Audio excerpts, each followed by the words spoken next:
Boa tarde a todos, obrigada Cecília pela introdução. Tal como a Cecília falou, eu já estive com vocês numa outra sessão relativa ao controle de qualidade. Na altura desempenhava então as funções ligadas à responsabilidade do laboratório. Neste momento ocupo as funções como responsável da sustentabilidade, sendo que ao longo destes anos também sempre esta temática foi trabalhada por nós.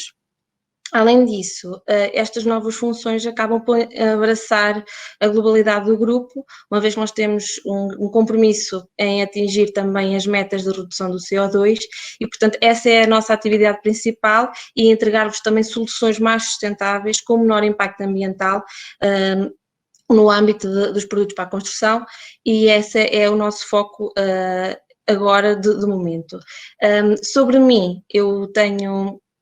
A minha educação foi baseada em engenharia química, fiz uma especialização também em economia e gestão industrial e, portanto, estou sempre ligada aqui à área industrial e para perceber como é que ela também interage com o ambiente e perceber realmente qual é a sustentabilidade dos processos e como é que nós podemos, então, ser mais sustentáveis, mas isto leva-nos também a falar um pouco sobre a sustentabilidade, a perceber realmente o porquê de agora a sustentabilidade ser uma palavra de ordem em quase todas as organizações, para não dizer todas, e porque é que realmente isto agora é uma urgência e porque é que é tão badalado. Daí a importância realmente de falarmos um pouco mais sobre a sustentabilidade, mas também perceber o que é que ela realmente representa para uma organização. E por isso o tema de hoje será embarcar um pouco para perceber porque é que a sustentabilidade está tão ligada ao CO2, porque é que as pessoas fazem tanto esta ligação com o dióxido de carbono e também com as alterações climáticas e também realmente fazer a interligação com a indústria ao nível da eficiência dos processos e também aos produtos, nomeadamente na área da construção, uma construção mais sustentável. Este é um dos desafios que nós vamos ter num futuro próximo e que é realmente preciso dar resposta. E, portanto, começando realmente pelo que é a sustentabilidade e o que é que disputou esta urgência, temos que começar realmente pelo dióxido de carbono, porque é aquilo que as pessoas mais associam, mas também porque é o fator desencadeador para toda esta urgência que existe nas organizações a nível global. E porquê? Porque realmente tudo começa com a perspectiva do aquecimento global, ou seja, o aumento da temperatura média da Terra. Nós verificamos que agora já atingimos 1 grau Celsius superior àquilo que se verificava em níveis pré-industriais, portanto, por influência realmente da atividade humana, e acaba por se materializar depois em ações concretas, como aquelas que nós vimos nestas imagens, nomeadamente o degelo das calotas polares, a perda de biodiversidade ou fenómenos climáticos extremos. Eles já existiam, estes fenómenos, a problemática é que eles realmente são mais extremos e de mais intensidade e que causam muita destruição e, portanto, estão todos interligados às alterações climáticas. O porquê de realmente isto acontecer deve-se ao aumento da concentração dos gases com efeito de estufa na atmosfera, quer isto dizer que temos aqui uma concentração de gases superior àquilo que era desejado. Isto porquê? Porque na sua essência, o efeito de estufa é essencial à vida na Terra, porque caso contrário, a temperatura que se iria fazer sentir iria inviabilizar a vida, porque parte da radiação que nos chega por parte do Sol seria totalmente refletida, o que não é o pretendido, ou seja, em parte é absorvida, outra parte é refletida. O problema realmente reside nesta concentração de gases que é superior ao expectável e ao desejável e, portanto, aumenta este efeito de estufa e, consequentemente, aumenta a temperatura. O problema realmente é que nós estamos em níveis tão elevados que a tendência será sempre o aumento. Prevê-se que, se nada se fizer, em 2040 nós atingiremos 1,5 graus Celsius, e sendo que a tendência é sempre a aumentar. Realmente fazemos esta associação ao dióxido de carbono porque este é o gás de referência. E quer isto dizer o quê? Existem outros gases que causam efeito estufa, daí os gases de efeito estufa, no entanto estes podem ser todos convertidos realmente em dióxido de carbono, ou seja, a sua ação pode ser equivalente em dióxido de carbono. E, portanto, nós associamos sempre aquecimento global a dióxido de carbono e depois realmente associamos então a sustentabilidade com uma diminuição do dióxido de carbono.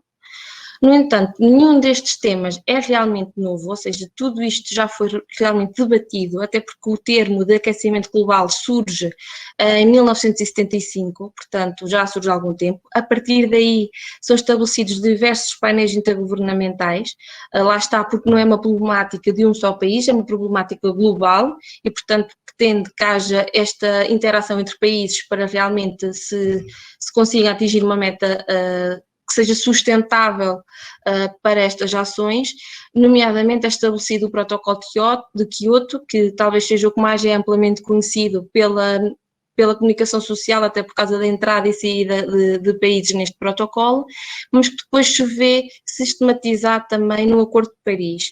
E este acordo é então um esforço para limitar o aumento da temperatura da Terra em 1,5 graus Celsius, mas até 2100. Ou seja, é para expandir um pouco a linha temporal e conseguirmos realmente atuar para reverter o efeito daquilo que vimos atualmente. Este Acordo de Paris acaba por entrar em vigência o ano passado. Além da assinatura destes painéis intergovernamentais, tivemos a assinatura de entidades privadas, nomeadamente o Grupo Saint-Gobain, é um dos signatários. O Grupo LECA faz parte do Grupo Saint-Gobain, que tem como metas transversais a todas as suas organizações diminuir em 30% as emissões de gases de efeito de estufa até 2030 e que pretende então atingir a neutralidade carbónica em 2050. Mas realmente como é que nós podemos reverter os efeitos que vimos atualmente e que como está atualmente vão causar efeitos ainda mais prejudiciais no futuro? Esta situação só pode ser realmente revertida se promovermos um desenvolvimento sustentável, quer isto dizer que se promovermos um desenvolvimento onde nós respondemos às necessidades do presente, mas sem comprometer as necessidades das gerações futuras em aceder aos recursos. Atualmente nós sabemos que isto não acontece, ou seja, nós estamos a consumir recursos mais rapidamente do que a capacidade do planeta tem de os expor, o que quer dizer que estamos a comprometer realmente as gerações futuras. Um dos indicadores de que tal acontece é o dia da sobrecarga da Terra, ou seja, é o dia em que nós esgotamos os recursos que estavam alocados para aquele ano, ou seja, em fim de vida acaba por ser de estar associado ao último dia do ano, não é? Portanto, naquele ano temos aqueles recursos e durante aquele ano devemos os conseguir rentabilizar ao longo do tempo. O problema é que este dia é cada vez mais cedo. E, portanto, este consumo é cada vez mais rápido. Para terem uma noção, nós em 2018 este dia foi celebrado, que não é uma celebração, foi a vista a 1 de agosto, enquanto que em 2019 já foi a 29 de julho. O ano passado, com o efeito também secundário da pandemia, que nos obrigou todos a abrandar, o mundo abrandou realmente, este dia já foi um pouco mais tarde, foi 22 de agosto. No entanto, continua a ser realmente muito cedo e, portanto, nós, a partir do dia da sobrecarga da Terra, nós estamos a consumir recursos que estavam alocados ao ano seguinte e, portanto, nós temos que realmente promover o contrário. Isso é conseguido através da sustentabilidade. E porquê? Porque a sustentabilidade não é apenas algo ambiental. Tal como eu comecei por dizer, nós associamos muito o CO2 à sustentabilidade, ou seja, à parte ambiental, mas não é só. A sustentabilidade é assente em 3 pilares: o económico, o social e o ambiental. E para perceberem um pouco mais, esta sustentabilidade económica acaba por ser na capacidade que uma organização tem de gerir a sua atividade e realmente criar valor, mas que ao mesmo tempo vai gerar benefícios sociais e ambientais para as suas partes interessadas. É claro que este esforço adicional vai muito além do mero cumprimento da legislação ambiental, ou seja, há um investimento em capital humano, em tecnologias ambientalmente responsáveis e num relacionamento realmente próximo com a comunidade em que vai atuar. Portanto, este pilar vai ter como objetivo realmente promover o consumo eficiente dos recursos naturais, prevenir a poluição e apelar ao zero desperdício, ou seja, tornar cada vez mais eficientes os processos, acaba por também permitir o melhoramento das políticas de gestão ambiental e vai impulsionar a criação de produtos e serviços com responsabilidade ambiental e social. E isto leva-nos também ao próximo pilar, ou seja, a sustentabilidade social. E porquê? Porque ela está associado ao respeito que devemos ter pelos direitos humanos e pela igualdade de oportunidades para todos na sociedade, e isto não é apenas um pilar que devemos estar a investir ao nível de uma organização, é um pilar que também deve ser investido individualmente, por forma a que realmente se consiga ter uma sociedade mais justa e inclusiva, onde nós vamos ser capazes de distribuir os bens e as riquezas de forma equitativa e permitir assim o fim da pobreza. É claro que também devemos respeitar a diversidade cultural, evitar qualquer forma de exploração, promover a proteção das pessoas contra a poluição ou qualquer outro dano que uma organização possa causar à comunidade, e também promover o acesso aos recursos básicos, como uma qualidade de vida, a promoção da construção sustentável e o acesso à educação. Por fim, mas não por último, temos então a sustentabilidade ambiental, que vai refletir a necessidade de conservar e administrar adequadamente os recursos naturais, ou seja, principalmente aqueles, não é, que não são renováveis ou que são fundamentais para o sustento da vida. É claro que se vai concentrar em ações concretas, não é, para mitigar a poluição em geral, quer seja do ar, da água, dos solos, e preservar a diversidade biológica. Porque é que nós realmente associamos a sustentabilidade a algo ambiental? Porque se nós conseguimos atingir o pilar económico e o pilar social, mas não conseguirmos atingir o pilar ambiental, vai-nos inviabilizar a possibilidade de vida. E, portanto, é aquela que vai ter um peso mais preponderante para a continuação da vida. Daí que no seu balanço assumimos sempre a sustentabilidade ambiental em detrimento das outras. No entanto, é importante que quando nos focamos numa ação sustentável, que ela tenha em vista os 3 pilares e não apenas um. E, portanto, conseguem perceber realmente que a sustentabilidade é mais do que CO2 e que realmente quando nós falamos em pequenos gestos juntos se tornam grandes gestos, quer isso mesmo exemplificar o que é a sustentabilidade, ou seja, é promovermos cada vez mais estes 3 pilares. E, portanto, quando nós falamos, por exemplo, em economia circular, em produtos seguros, em energias renováveis, nós estamos a promover ações ou bens concretos sustentáveis. Quando nós falamos em economia circular, nós estamos estamos-nos a descrever algo que está associado a uma organização que tem um desperdício ou um resíduo e que outra organização vai conseguir incorporá-lo na sua produção e, portanto, vai haver aqui uma eliminação do resíduo ou do desperdício de uma forma ambientalmente correta. E isto é muito importante, porquê? Porque nós temos resíduos, desperdícios e temos várias formas de os eliminar, mas nem todos são ambientalmente corretos. Quer isto dizer o quê? Quando nós eliminamos um resíduo para uma reciclagem, uma reutilização, nós estamos a recuperar os bens materiais que foram incorporados no seu início de processo, ou seja, no seu início de produto. Quando nós eliminamos um resíduo pela sua deposição em aterro, nós não vamos recuperar nenhum destes bens, ou seja, nós estamos a colocar o resíduo e nunca mais vamos conseguir recuperar o bem que lhe está associado, as matérias que lhe foram associadas. E, portanto, realmente estamos a eliminá-lo, mas não é de uma forma ambientalmente correta. Além disso, um aterro é algo finito e estamos a ocupar um espaço com resíduos. E, portanto, também promovermos materiais de conteúdo, com conteúdo material reciclado, é promover também a economia circular, mas também promover que haja uma eliminação correta de resíduos. Nós falamos em material reciclado, ou seja, nós incorporamos este resíduo num processo, por exemplo, mas vamos obter exatamente as mesmas características no fim do produto inicial, caso ele não tivesse nenhum material reciclado incorporado. Ou quer isto dizer que nós vamos utilizar menos matérias-primas virgens para a sua produção, portanto nós estamos a explorar menos recursos naturais. E daí este foco também ser bastante importante.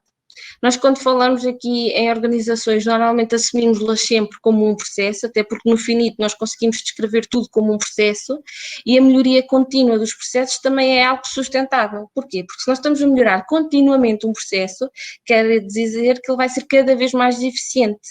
Ou seja, nós para o mesmo rendimento, ou até um maior rendimento, vamos conseguir colocar menos variáveis de entrada. Por exemplo, nós quando temos um processo que é energeticamente mais eficiente, nós estamos a utilizar menos energia para o mesmo fim. Portanto, nós vamos melhorando a cada dia. Falando também aqui em energia, nós também devemos sempre optar por energias renováveis, devemos também ser devemos também ter o nosso papel ativo em promover este tipo de energia, até porque vai ser uma energia renovável, portanto, provendo uma fonte infinita ou inesgotável, e que na própria produção vai ter um impacto ambiental menor do que aquela que é associada a uma energia proveniente de um recurso não renovável ou fóssil.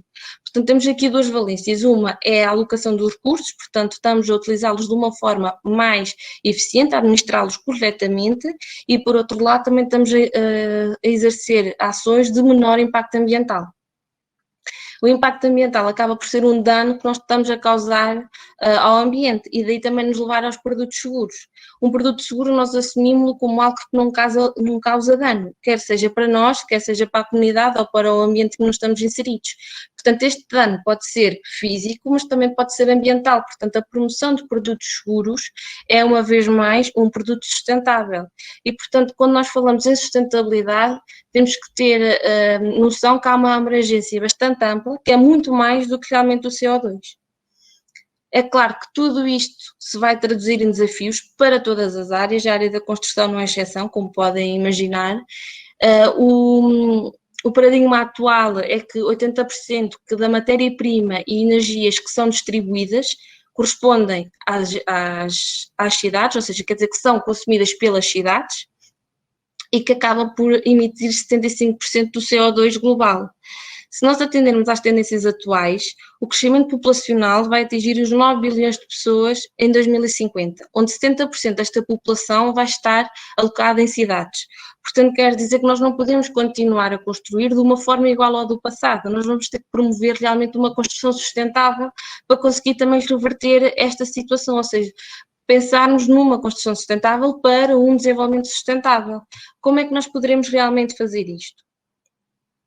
Nós vamos ter bastantes desafios, no entanto, devemos ter sempre em conta, por exemplo, na edificação, na construção, produtos que vão minimizar, por exemplo, a transferência de som e as flutuações de temperatura, promovam a iluminação natural tanto quanto possível, uma adequada ventilação dos espaços, que promovam um nível adequado de umidade, também para prevenir, por exemplo, a aparência de bolores nos edifícios, e que na sua essência os produtos que são utilizados sejam inertes ao longo do tempo, ou seja, que não percam esta capacidade de serem inertes, ou seja, que não haja libertação nem de partículas, nem de poluentes químicos, dos seus componentes, ao longo do ciclo de vida útil deste edifício.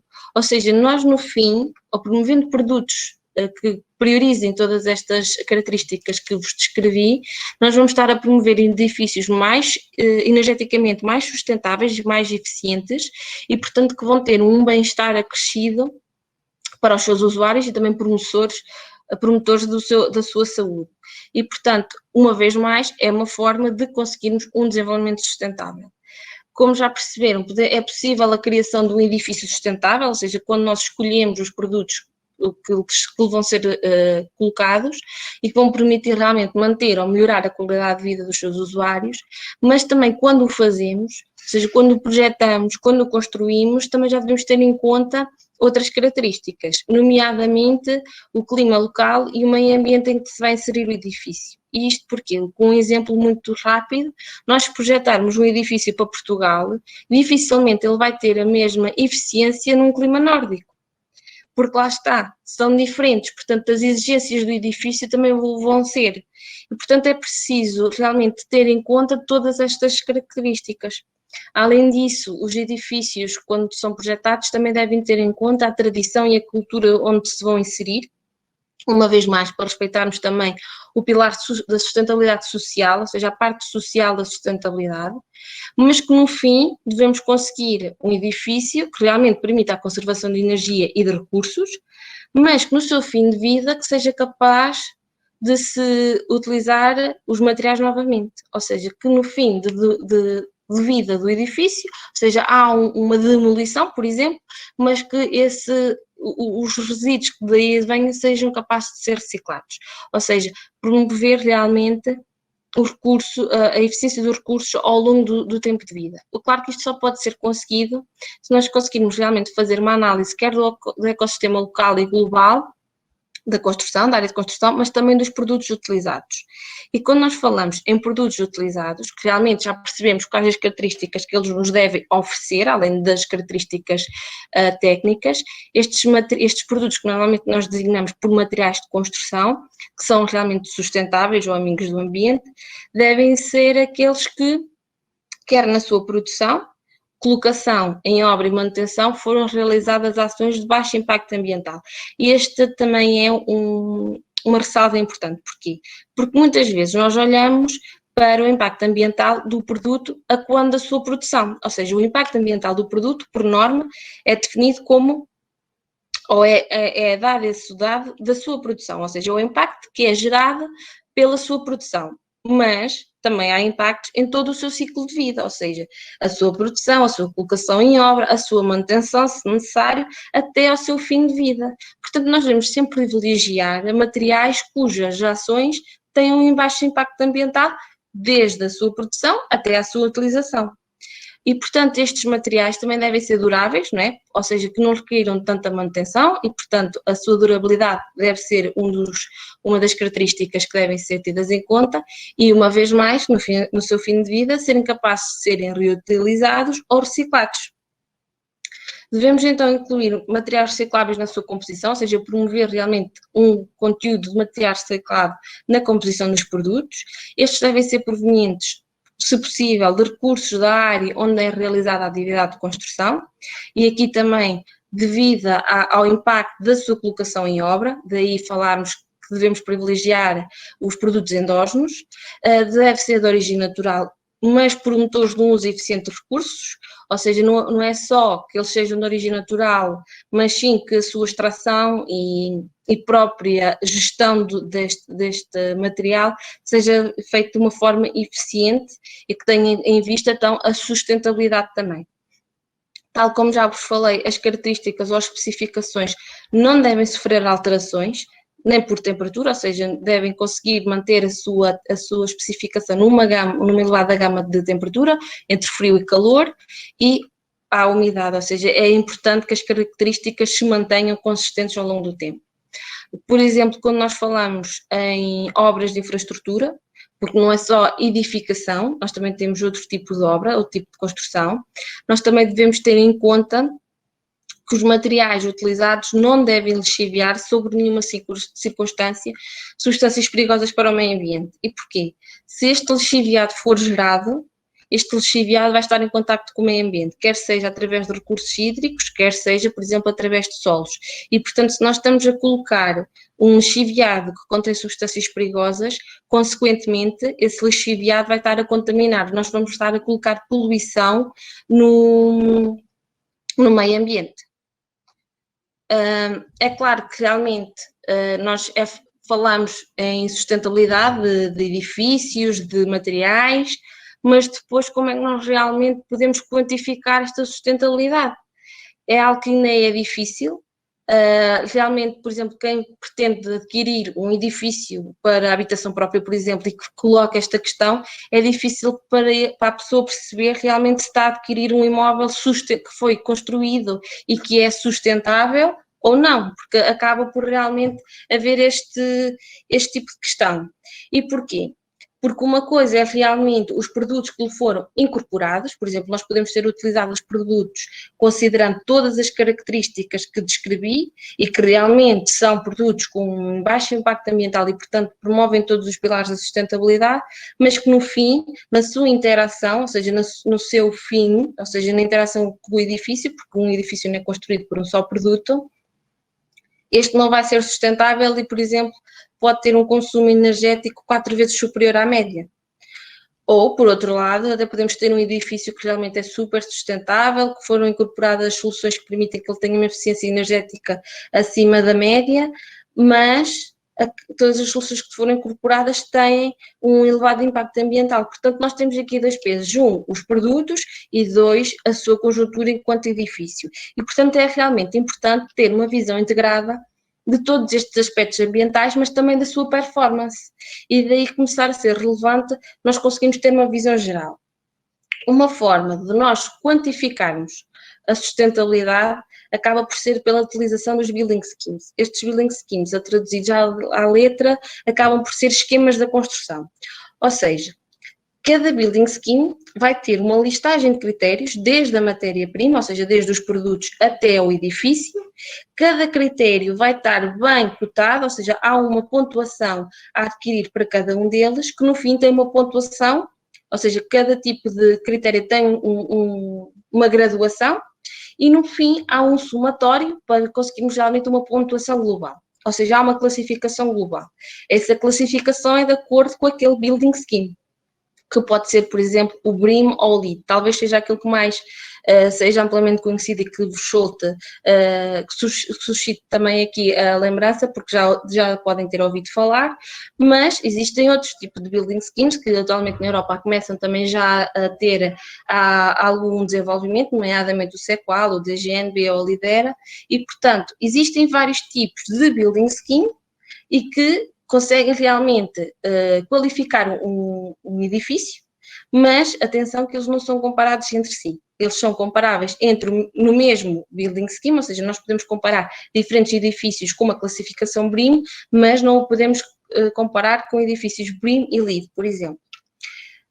E isso também é bastante importante. No entanto, é uma forma de nós conseguirmos realmente ter uma classificação e percebermos qual é que é o desempenho, então, desse edifício.